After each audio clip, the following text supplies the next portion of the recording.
Hello and welcome to Newswire. I'm Ayza Omar. The Al-Aqsa Mosque in Jerusalem has been a site of strife and chaos once again. Some 1,400 members of the Israeli forces in ultra-nationalist Jews have entered the Al-Aqsa compound on Jerusalem Day, a day that Israelis celebrate as the anniversary of their illegal occupation of East Jerusalem at the end of the 1967 Arab-Israeli War. 5 Palestinians so far have lost their lives in this onslaught of violence that followed. And the police had no explanation as to why they permitted Jews from entering in the first place. The Al-Aqsa Mosque, located inside the 35-acre compound, is referred to as the Al-Haram or Al-Sharif, or the Noble Sanctuary by Muslims, and as the Temple Mount by Jews. Now, the area has always been closed to Jews during the last 10 days of Ramzan, as Muslim worshippers gather there in large numbers. The last time when Jerusalem Day coincided with the end of Ramzan was in 1988. And then, too, the Al-Aqsa Mosque compound was closed to Jews. Umar al-Kiswani, the Al-Aqsa Mosque director, said Israel has violated an agreement that it will not allow such visits during the last days of Ramzan. Israel's State Comptroller's Office also published a report on Sunday that underscored serious shortcomings by Jerusalem City Hall. They said from public squalor and failure to protect historic buildings to severe neglect of the city's Palestinian residents. Was this an attempt by Israeli Prime Minister Benjamin Netanyahu's right-wing party to advance politically, especially after planning on dissolving the Knesset? Or there are other reasons? To explore this and more, we have with us our guests. Let me introduce them. First of all, I'd like to introduce Dr. Bassem Naim, is a spokesperson for the Hamas based in Gaza. Also, we have with us Mr. Jafar Ramini, journalist right now based out of London. Welcome to both of you to Newswire. Let me start with you, Dr. Bassem. What is your take on the events that have just unfolded? It was obvious and deliberate act of creating mayhem on part of the police, and it wasn't the first time. Thank you very much, and Ramadan Karim for you and for all your audience in Pakistan. I have to say this is not related to any ceremonies or any events on the Israeli side. This is a continuous plan since years. They are trying slowly, gradually to pave the way for dividing the mosque at the level of place and at the level of time. And they are using sometimes tourists as a cover to allow settlers, especially right-wing settlers, to enter the mosque and to perform their prayers inside the mosque. We have the same experience 3 decades ago when they have the same policy in Al-Ibrahim Mosque and Al-Khalil, and now Al-Ibrahim Mosque is really divided between Muslims and Jews. I think we have an international law which is clear here that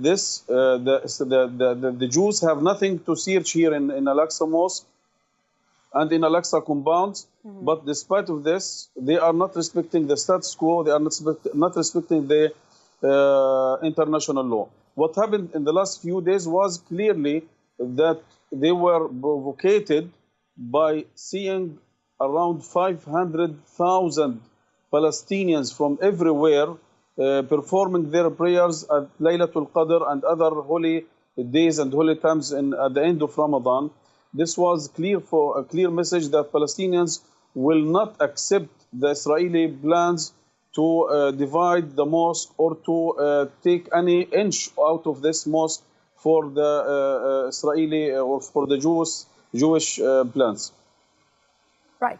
So, Mr. Jafar, there was obviously a very clear rule there that said that there was going to be no marching into the Muslim quarters for the Jews on the last 10 days of Ramzan. Yet that happened. Do you think that the political scenario in Israel has anything to do with this? Look. As Dr. Bassem Franza said, this is an ongoing policy of Israel. Successive Israeli governments are Judaizing Jerusalem. It's not just Al-Aqsa Mosque. Jerusalem has been under intense assault and ethnic cleansing since 1967 war, what the Israelis called the Unification Day, which was the 2nd of June. The assault in Jerusalem has been more than on just the worshippers in Jerusalem. There are the settlements, the Jewish-only settlements that surround Jerusalem and cut it off from the rest of Palestine. There is the separation wall, which is 10 meters high. There are the checkpoints that makes the visitors to Jerusalem, that makes their life impossible. There is the change of demography, i.e. expelling Palestinians, indigenous Jerusalemites from Jerusalem and bringing in Jewish settlers. Only last week, the Israeli Knesset approved a new 800-unit Jewish-only housing units in Jerusalem. This is a total assault in Jerusalem. It's a total assault on Palestine and Palestinians. They deny our very existence, and they look upon us as, at best, cockroaches and feral beasts that should be crushed. They're trying, and they'll keep trying, and unfortunately, the Arab and the Muslim world and the international community look the other way. And if I may say something to my friend, to my compatriot in Gaza, happy Ramadan, my friend, and I hope that the people of Gaza will have a modicum of happiness on the Eid. And for God's sake, extend the hand to your brothers in the West Bank and end this division that is killing all of Palestine. We will get into what the political sort of disintegration between the Palestinian cells is causing in terms of the cause of Palestine. But first, let's focus a little on what is happening here in the Al-Aqsa Mosque. I understand both of you are saying this is not unprecedented. This is pretty much the Israeli agenda, the Zionist agenda here. But let's not put aside what has just happened in Israel. The Knesset has essentially been dissolved because they couldn't come together to form a government. Yet Netanyahu has not said anything on the latest escalations in Al-Aqsa. This happened, just like you said, on 14th May also. Do you think, Dr. Bassem, he's also trying to rally the hardline sort of factions behind them by not objecting to what has just transpired? When we say that this is the Zionist agenda since decades, since 1967, it doesn't mean that it is fully disconnected with the daily political activity in Israel. I think, yes, true. I think Netanyahu is trying to achieve two goals. First of all, to divert the attention from his dilemma in forming a new government in Israel. This was a big failure for him. He was preparing himself to fly to Bahrain as a prime minister, as the king of Israel, and he failed. Second, yes, he is trying to send strong messages to the right-wing Israelis and settlers that he is serious in implementing the plans of Judaization of Jerusalem, of dividing the mosque, of expelling Palestinians, and as my friend said, what they are preparing since years, and the ethnic cleansing of Palestine. And by the way, they are paving the way by taking not only practical steps, but also by releasing laws. We have heard that in September this year, they might not allow UNRWA, which is responsible for nearly 800,000 refugees here, to work in Jerusalem, which means these Palestinians will lose their political and legal cover as residents of the city, I mean as refugees. Therefore, it is true, he is trying to send political messages to his colleagues in the Knesset, but we have always not to forget that it was the successive policies of the Israeli governments, regardless of the political events, their daily events. By the way, only in April this year, I mean, they have committed 130 aggressions against Palestinians inside the mosque and outside the mosque, everywhere in Jerusalem. Yes, the incidents continue to mount. Even earlier this month, they had issued permits. The Israeli forces had placed restrictions on Palestinians who could attend, and there were age restrictions, and there were no stipulations as to who could get through, but just considerations that put a lot of anger in the Palestinians entering this mosque. But Mr. Jafar, let me also ask you here, this is like Dr. Bassem also said, it's not unprecedented, but you've seen the OIC summit and they've recently come together and brought up the issue of Gaza very vociferously. Do you feel any confidence that Gaza, Palestinians, is finally getting some attention from the Muslim Ummah? Words, yes. We're always giving lip service, but nothing tangible, nothing that will change the status quo. If I might just add, there's an agreement between Jordan and Israel, known as the Wadi Araba Agreement of 1994, that stipulates clearly that Jordan and the Waqf are in charge of the holy places in Jerusalem. And this, what they do continuously, allow these feral settlers to go in and out of the Al-Aqsa compound at will, is in violation of the spirit of the the Wadi Araba Agreement.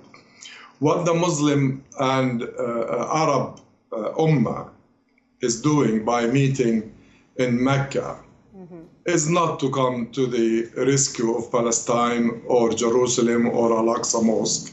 They are doing that to demonize another Muslim country, i.e. the Islamic Republic of Iran. Jerusalem and Al-Aqsa Mosque is not exclusively for the Palestinian Muslims to protect. It's for all Muslims to protect. And it's about time they've done something about it. Okay, so stay with us, Mr. Jafar and Dr. Bassem here. I'd like to also welcome Dr. Raeed Elottol. He's a former associate professor at the Islamic University of Gaza and a politician and humanitarian activist joining us from London. Dr. Raeed, you heard our guest talking about it. It is not just an issue of Palestinian Muslims protecting Al-Aqsa Mosque. What has just unfolded on Sunday is not a new event. It has continued to happen. Its spate of events have taken place where Palestinian Muslims have been completely under threat and abused by Jewish settlers. Well, the question really is, do you think Jordan's foreign minister coming out and warning the Israelis of dangerous consequences if it did not stop this provocative and what they call repulsive escalatory Israeli tactics, will that make any difference? Assalamu alaikum. Actually, there is no any difference. We have witnessed the government acts, the Arab government acts. They have done nothing. Palestinian case just like yesterday. Palestinian kid, he's 16 years, was shot as he tried to enter the Al-Masjid Al-Aqsa on Friday. Abdullah Ghaith from Hebron. The sniper just shot him in his chest, direct to the heart. Yesterday we have seen and witnessed also Palestinian women safeguarding Islamic Third holy shrine, Al-Aqsa Mosque morning, from being invaded by fanatical Jewish colonizers, assisted by a brutal terrorist Israel army. So we have like continuously, this is happening continuously. We have something everyday scenario. Just to remind you that 25 Palestinians lost their lives in Ramadan this month, this holy month. Palestinians, Muslim worshippers were face to face yesterday when occupation police tried to raid the holy Al-Aqsa Mosque. They imagine that people in Hebron, people in Bethlehem, they cannot go to pray in Al-Aqsa Mosque, even in Ramadan. This is Israeli policies. This is just like discrimination and ethnic extermination. And the whole world, the international community, they are just watching. They have done nothing for that, even the Arab government. But don't you think the only reason that the whole world is watching and not doing anything is because there is an undying, unrelenting support from the US for Israel?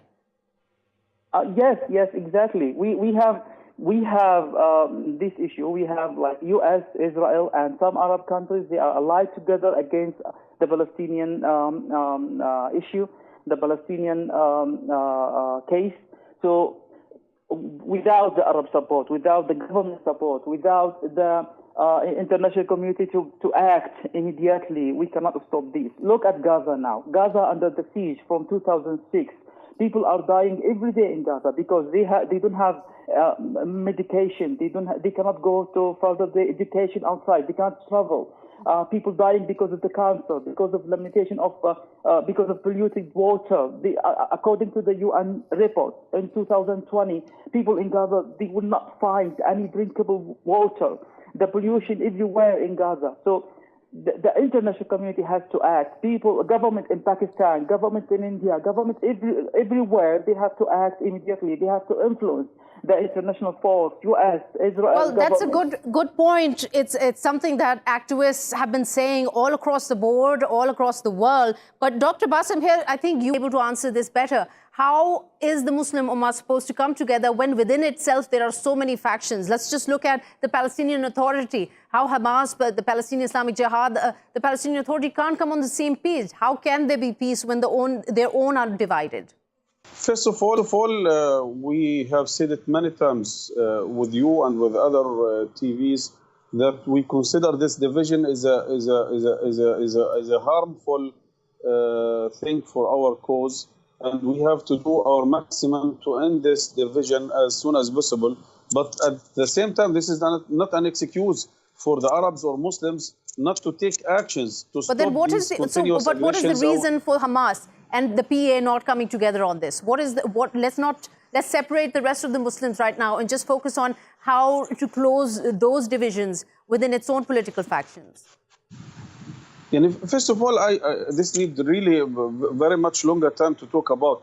We have said it many times, we are ready to go anywhere at any time to sit together with our brothers in Ramallah to end this division. If we cannot do this, at least we can come together and put a plan to face these dangers coming through this what so-called century plan. It is very complicated on the ground because of external interferences from Arabic countries, from some international powers, mainly US. But I think our topic today is to concentrate on the duty of Arabs and Muslims and Palestinians. Palestinians are paying the price every day. They are paying the highest price, definitely. For the Muslims to come together, One minute. But I mean, what is the excuse for the Ummah, for the Arabs, for the Muslims around the world, not to take actions, not to go to the streets, not to stop normalization with the Israeli governments? We see that at the time the Palestinians killed in Al-Aqsa Mosque or in Jerusalem or in Gaza, we see the Israelis visiting Arabic countries and Arabic capitals. Right. We get your point, Dr. Bassem. We're running out of time. I want to get everyone's point of view. Thank you for being part of this program. But let's move to you, Mr. Jafar Ramini. That's a really good point he's raised. Yes, there are political divisions, but the OIC summit, like you said, was just lip service. Then how does one move forward? There are surely some kind of positions that they can take to unite against not just the US here, but also Israel. They can't. All the Arab countries and Muslim countries are occupied territories as well. That's a really big statement to make. Well, it is a true statement. A Muslim Arab is being killed by a Muslim Arab in the Yemen, in Syria, in Iraq, in Libya, and we leave Israel roaming around Palestine at will without any resistance. The international community, I agree with your guest from London. I'm sorry, I didn't get your name, sir. Dr. Raeed. That the world will look at us, the Palestinians, and say, you are divided. So what do you expect us? Whom do we speak to?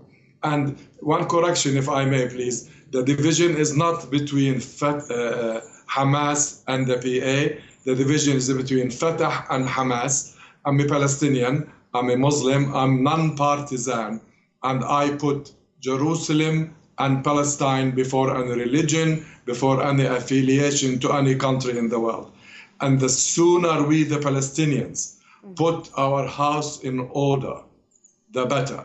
It's no good we are accepting delegations from Cairo to come to Gaza. 2 days ago, a delegation from Fatah went to Gaza, and we hear nothing. There has been so many agreements. There is a saying that says, where there's a will, there is a way. There is a way, absolutely. There is no will on the part of Fatah and Hamas to end this division. Absolutely. Now, We'd like to welcome here another guest who's joining us from Leicester, UK, Mr. Ahmad Alioglu. He's an analyst. Welcome to the show, Mr. Ahmad. You've heard our guest speak here about how there are divisions, not just within the political factions of the Palestinians, but the Muslim Ummah. The OIC summit just took place. Analysts view this as just lip service. Nothing concrete is going to come out of it. The Jordanian foreign minister was very vocal on the escalation that has taken place and the Palestinians that have died in Al-Aqsa Mosque. But let me ask you this.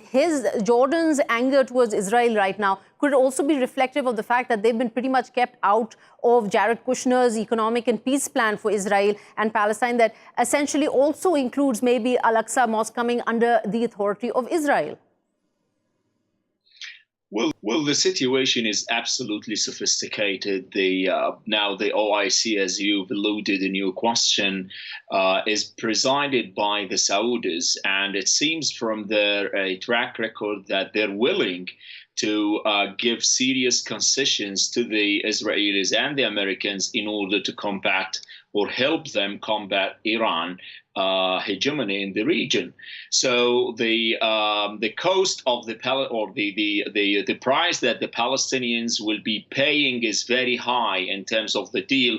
You've also alluded to the conference on the 26th, 25th of this month in Bahrain, and it seems that this is going to be the economic side. Now, Mahmoud Abbas, the Palestinian president, and the Jordanian king, they are not willing to attend such a conference because they know the intentions that they're not going to be any good for the Palestinian cause. They're not going to be any good for Jerusalem in particular. That's why King Abdullah of Jordan told Jared Kushner, Trump's son-in-law, that the Palestinians need to have an independent sovereign state, but the Americans are not listening. They're not anymore a fair and just or trustable, partial.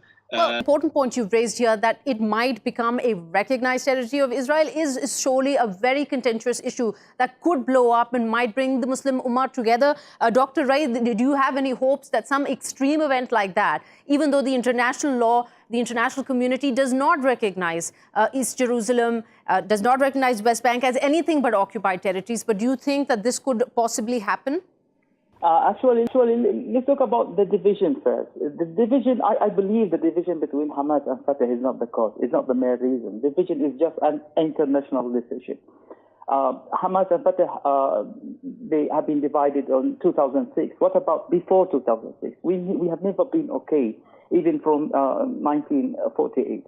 So division between Hamas and Fatah is just a minor reason for what is happening now. So even Hamas and Fatah, if they united, nothing will happen. And this is Israeli policy. This is something like supported by international community, by some international forces like US. So I believe in terms of Jerusalem, we come back to Jerusalem, I believe that if Palestinian leaders on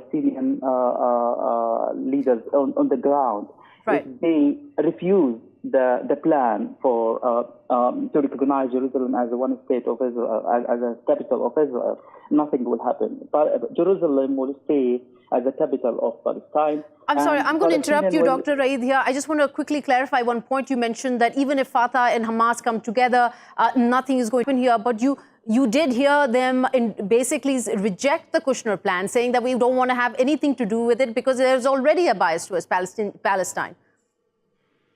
Yeah, but this is, as I said, this is like international policy. What was the situation before this division?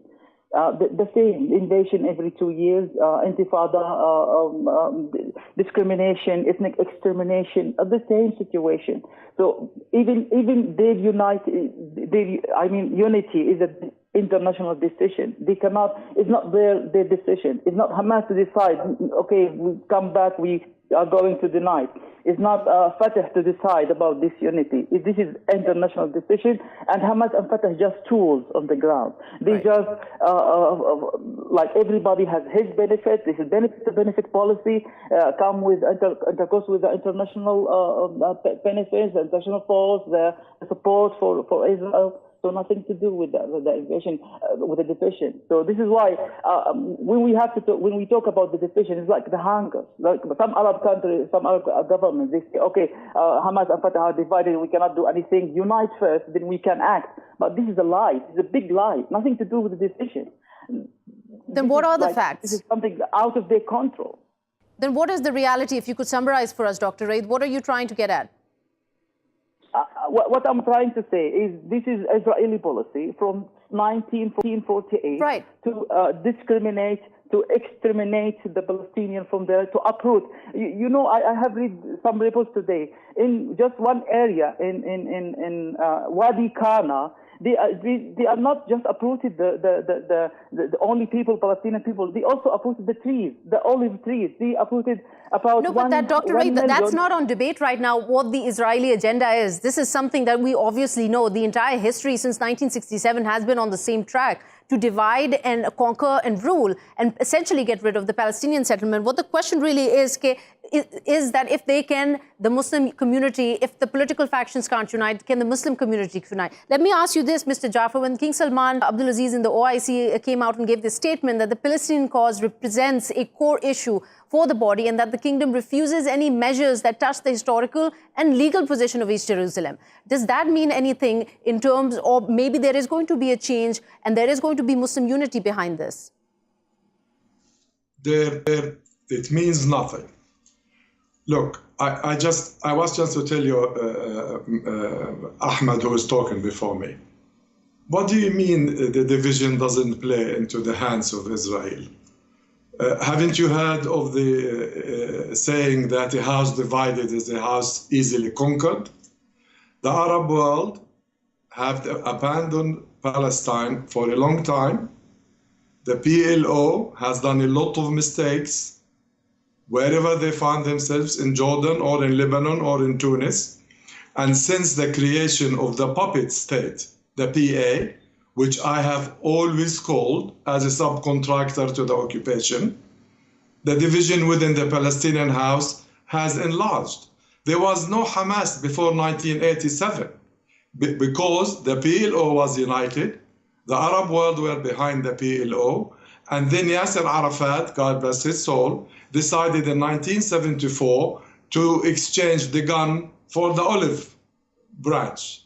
And look where that took us. Thank you so much for your valuable insight into this ongoing violence that is taking place on the Al-Aqsa Mosque. 1,400 Israeli Defense Forces members and also extreme hardline Jewish had barricaded, entered, forced their way through in the Al-Aqsa Mosque, causing a lot of mayhem. And with that, we've come to the end of this segment. Stay with us. We're going to take a quick short break. We'll be right back.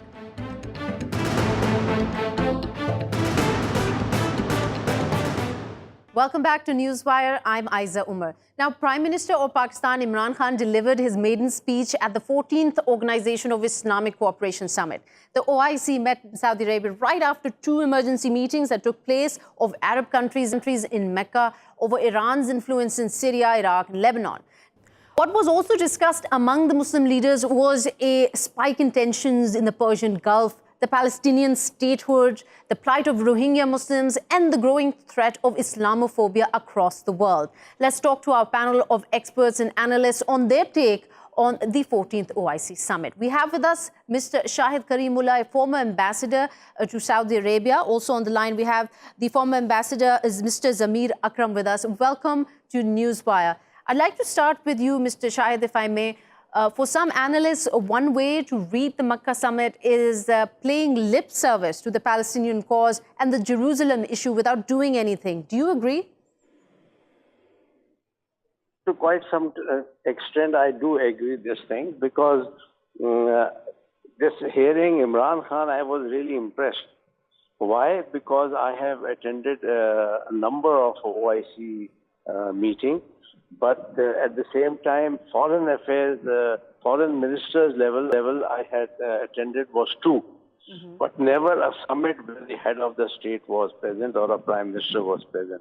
This is the first time that I heard the prime minister being so bold. What was so bold in his statement? Because you see, in the past, I have heard that whosoever went and spoke for Pakistan, mostly it was India specific or defending allegation on Pakistan or confined to Kashmir or maximum to Afghanistan relation. But this is the first time when he has spoken as a true Muslim leader. That means he started with blasphemy. He started with how he compared it with the narrative that Jews have built up for Holocaust. Then he talked about the Islam linked to terrorism, especially after 9/11, which very nice and politely he had mentioned that probably 9/11 was planned to get this Islamophobia temperament up. Then he talked about the Muslim world, that it should be introduced to technology. We have the wherewithal, but attention is not being given enough to and the resources not being given enough to put in technology and Muslim. And one of the reasons of Muslim world being behind others is technology. And the last issue, as you said, was the Palestinian issue, where he talked about two-state Golan Heights, two-state Golan Heights return, Kashmir issue he talked about. But I was anxious to hear something about the present American build-up against Iran. Okay, but hold that thought. Let me quickly bring Mr. Zamir in here also. Heard pretty much the key points of Prime Minister Imran Khan's speech here. But Mr. Zamir, one thing that our guest forgot to mention is that Prime Minister Imran Khan categorically said that the OIC summit, he didn't seem to have, he implied much confidence in this platform as it didn't unify the Muslim Ummah, which is right now, do you feel, the biggest issue facing all these Muslim majority countries? I think that the Prime Minister is absolutely correct, and this is something that's been happening for several years now, that the Muslim world is not only ineffective but also totally disunited. Some years ago, we witnessed the expulsion of Syria from the OIC, and there has been this perennial problem that has been going on, and Iran on the other hand, and some of Iran's allies in Syria, for instance, Bashar al-Assad, and in Lebanon as well, Hezbollah.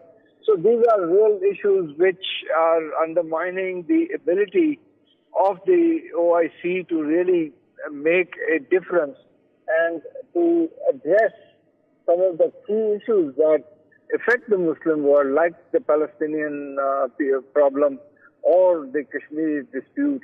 So I think the PM was absolutely right in highlighting the need for greater unity. Okay, so when we talk about greater unity and the lack thereof amongst the Muslim Ummah, and Mr. Shahid, this is a question for you. Do you feel that maybe there is a sort of Western influence on these Muslim countries that might come in the way of them unifying under one front? I agree with you. Absolutely, you're right. It is always the influence. For example, when I was in OIC then, I don't know what is the state now. I don't think it has much changed. In the OIC, there used to be groupings. Grouping means that one was the Middle East group, one was the North Africa group, one was Far East group, one was subcontinent group. And they had their own interest, and really every group was influenced by the West. And that is the reason why you see even now they didn't talk nothing much about the escalation between America and the relation of Iran. And they did mention about Iran, and they said that we would like that this escalation should reduce and come down. But at the same time, they themselves are providing the support and logistic support and all that to Americans. So this is hypocrisy. I would say President Musharraf was very right when he said that this OIC is nothing, but it's a hypocrite forum. It's a hypocrite forum. That's a pretty big statement there. And also, Mr. Zamir, another thing that Prime Imran Khan highlighted, before I move on to expanding a little on how the Western influence gets in the way of Muslim unity, he also talked about education. He put a lot of attention on that, also on science and technology, saying in all Muslim countries, this is one thing that is lacking and we need to work on it. But it comes at a time that doesn't reflect well, because back at home, he has announced budget cuts, and the Higher Education Commission is looking at budget cuts cuts, development cuts, recurrent expenditure cuts that are ranging from 10 to 15%. That is pretty huge. Well, I mean, those are domestic compulsions, budgetary compulsions, but that does not, in my view at least, detract from the fact that the Muslim countries in the long run have to and must focus on capacity building and human development. We need to move towards intellectual development of our youth in new technologies, etc. So I think the Prime Minister is right. And as you probably know, that we have the OIC's Science and Technology Organization based here in Pakistan. And Pakistan can play a major role in this regard. So I think that it's important to focus on this aspect. Well, I mean, that's a really good point you raised, but let me also highlight here, and these are statements that the HAC has given themselves, that a 50% cut in development expenditure will essentially mean that the plans for almost all new programs will have to be postponed or cancelled. They throw forward existing development schemes also out of the window. So this includes the Science University and its plans for expanding or developing its own academic programs. But, as I said, I'm not fully privy to what the rationale is behind all this. But yes, on the surface, I agree that money spent on education is much more important than on many other kinds of expenditure that we are involved in. So I think that this would be wrong if we are cutting money from very key areas of science and technology and education. Okay, thank you so much there, Mr. Shahid. Talking also a little more about the Kashmir issue was highlighted. In fact, a delegation was made, an envoy was appointed by a Saudi Arabian envoy was appointed to investigate and sort of look into the Kashmir issue. Any sort of comments on that, if you hope that it will transpire into something more effective? Yes, you see, in the past also they had made committees, they had made groups that would be sent to India and to Kashmir, Indian occupied Kashmir, but it had never come through because India never gave them the permission. Okay. So this time also I won't know, I can't say what will they achieve. This is normally happens, at the end of the summit. They give this statement, they form these committees, and so far I have not seen any committee getting anything positive. All right, so let me welcome former Ambassador Ghalib, who's also joining Newswire to the show. Mr. Ghalib, we were talking about how Saudi Arabia's Yusuf Al-Dobieh has been appointed as OIC's special envoy on Jammu and Kashmir.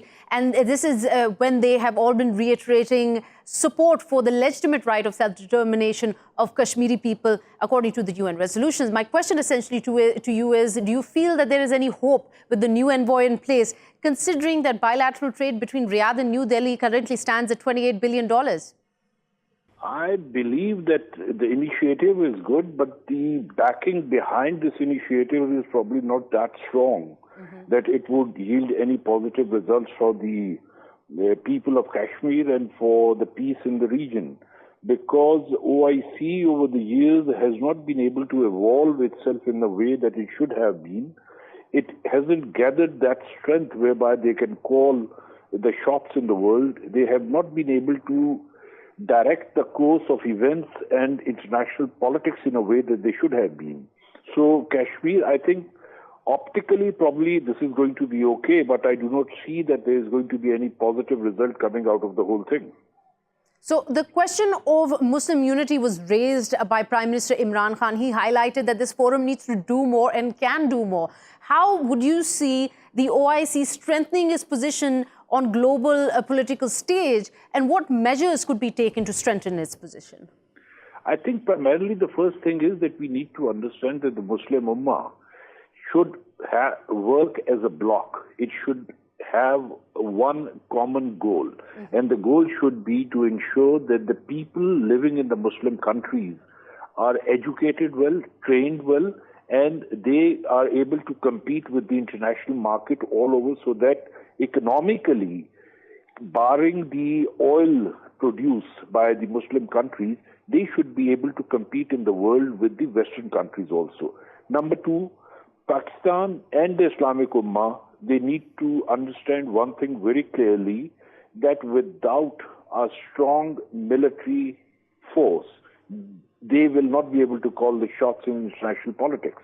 So the international world, we have different kinds of forces. We have the military force, the combined allied force, and all types of forces all over the world for the Muslim countries. But I think that the Islamic world needs to come up and make this a more solid support for their political objectives. We have not been able to achieve either political objectives or economic objectives, and socially we still live in our cocoons. Do you think it is do you think there is a possibility that the Muslim community right now is also divided over its reliance over the Western community of the Western superpowers? Do you think, and of course numbers play a big role here, money is a major factor, oil resources are a major factor, but let's not forget the majority of the sources of oil and what fuels the economy in the world is right now coming from the Muslim community. Could there be a bilateral trade sort of development amongst all of these countries to improve that situation where they rely less on the West? I'll give you a very simple example. IMF, while extending loan to a country like Pakistan, can dictate terms. Why can't the Muslim Ummah, while extending the oil facility, dictate terms? That's it's a really very good point. simple question. Why not These then? are the things we need to know, because we are unaware of our own strength. Do you really think that's a reason? Let me bring in Mr. Shahid Karim here. Do you really think that's a reason that we are not aware of strength, that we can actually dictate terms while sitting on the world's largest reserve of oil? Ghalib is a great friend of mine. We have been in the service together, and I totally agree with him. The problem is, who would bell the cat? That is the major problem. And when it comes to that belling the cat, the Muslim Ummah is all disunited. Okay. All right. Well, we've come to the end of the show. There's so much more to discuss, but we've run out of time. I'd like to thank you there, Mr. Shahid Karimullah, and also Mr. Ghalib Iqbal, for your wonderful insight on the OIC summit that just concluded. And with that, we've come to the end of the show. We'll see you next time. Till then, goodbye.